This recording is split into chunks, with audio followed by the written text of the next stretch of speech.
प्यारे बच्चों, आज मैं आपको दूरदर्शन की उपयोगिता समझाने जा रही हूँ। ध्यान से सुनेंगे। दूरदर्शन का मतलब ही यही है, दूर से दर्शन करना, अर्थात एक निश्चित दूरी के बाद ही हमको दूरदर्शन देखना चाहिए। दूरदर्शन की उपयोगिता क्या है, उससे क्या लाभ है, क्या हानियाँ हैं, तो आपने इसको ध्यान से सुनना है और फिर इसको आपने कल टेस्ट के लिए तैयारी करनी है। भूमिका, सिद्धांत, प्रचलन, उपयोग, हानियाँ और उपसंहार। दूरदर्शन आज का महत्वपूर्ण आविष्कार है। यह मनोरंजन का साधन है। इससे शिक्षा भी प्राप्त होती है। मनुष्य के मन में दूर की चीज़ों को देखने और सोचने की बहुत प्रबल इच्छा रहती है। चित्रकला, फोटोग्राफी और छपाई के विकास से दूर की वस्तुओं, स्थानों और व्यक्तियों के चित्र सुलभ होने लगे हैं। दूरदर्शन अर्थात टेलीविज़न दूर की घटनाओं को हमारे आंखों के सामने पेश कर देता है। टेलीविज़न का सिद्धांत रेडियो के सिद्धांत से बहुत अंशों से मिलता जुलता है। रेडियो प्रसारण में बोलने वाला या गायक स्टूडियो में अपनी वार्ता या गायन पेश करता है। इसकी आवाज़ से हवा में तरंगें उत्पन्न होती है, जिन्हें उनके सामने रखा हुआ माइक्रोफोन बिजली की तरंगों में बदल देता है। इन बिजली की तरंगों को भूमिगत तारों के द्वारा शक्तिशाली ट्रांसमीटर तक पहुंचाया जाता है, जो उन्हें रेडियो तरंग में बदल देता है। इन तरंगों को एरियल पकड़ लेता है। दूरदर्शन के पर्दे पर हम वे ही दृश्य देख सकते हैं जिन्हें किसी स्थान पर टेलीविज़न कैमरे द्वारा चित्रित किया जा रहा हो और उनके चित्रों को रेडियो तरंगों के द्वारा दूर के स्थानों पर भेजा जा रहा हो।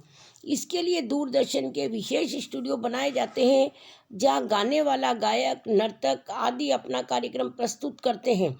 दूरदर्शन का पहला प्रयोग सन 1925 में ब्रिटेन के जॉन एल बेयर्ड ने किया था। इतने थोड़े समय में ही संसार के देशों में दूरदर्शन का प्रचार इतना अधिक बढ़ गया कि प्रत्येक खुशहाल घर में टेलीविज़न सेट रहना आम बात हो गई है। भारत में दूरदर्शन का प्रसारण दिल्ली, बम्बई, कलकत्ता, श्रीनगर, चेन्नई, जालंधर आदि अनेक छोटे बड़े केंद्रों से किया जा रहा है। अब केबल द्वारा विभिन्न चैनलों के कार्यक्रम घर बैठे देख सकते हैं। दूरदर्शन के अनेक उपयोग हैं, लगभग उतने ही जितने हमारी आँखों के। नाटक, संगीत तथा खेलकूद आदि के दृश्य दूरदर्शन के पर्दे पर देखकर हम अपना मनोरंजन कर सकते हैं। राजनीतिक नेता दूरदर्शन के द्वारा अपना संदेश अधिक प्रभावशाली ढंग से जनता तक पहुंचा सकते हैं। शिक्षा के क्षेत्र में भी दूरदर्शन का प्रयोग सफलता के साथ किया जा रहा है। आज हजारों लाखों विद्यार्थी अपनी अपनी कक्षा में बैठे किसी अच्छे अध्यापक को पढ़ाते हुए देख और सुन सकते हैं। समुद्र के अंदर खोज करने के लिए टेलीविज़न का प्रयोग होता है। यदि किसी डूबे हुए जहाज की स्थिति का सही पता लगाना हो तो जंजीर के सहारे टेलीविज़न कैमरे को समुद्र के जल के अंदर उतारते हैं। उसके द्वारा भेजे गए चित्रों में समुद्र तल की जानकारी ऊपर से के लोगों को मिल जाती है। अंतरिक्ष की जानकारी भी टेलीविज़न द्वारा प्राप्त की जा सकती है। दूरदर्शन विज्ञान की महान देन है, परंतु किसी भी पदार्थ का दुरुपयोग संभव है। यदि लोग अपने कर्तव्य को भूलकर टीवी कार्यक्रमों में खोए रहेंगे तो घर के सारे काम रुक जाएंगे। न गृहिणी समय पर भोजन बनाएगी और न ही बच्चे पढ़ने की पुस्तकों को हाथ लगाएंगे। घटिया कार्यक्रम बच्चों की मानसिकता खराब कर सकते हैं। बच्चे कामचोर और सुस्त बन सकते हैं। घर में तनाव का वातावरण बन सकता है। दूरदर्शन का सबसे बुरा प्रभाव आंखों पर पड़ता है। शहर के छोटे छोटे घरों में टीवी निकट से ही देखना पड़ता है, जिससे आंखों पर बुरा प्रभाव पड़ता है।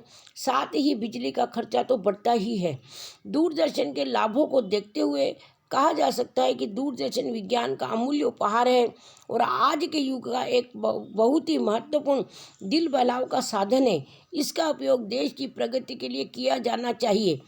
तो प्यारे बच्चों, आज के लिए सिर्फ इतना ही। आपने दूरदर्शन की उपयोगिता को अच्छे से घर में तैयार करना है। कल इसका आपका टेस्ट होगा। थैंक यू बेटा।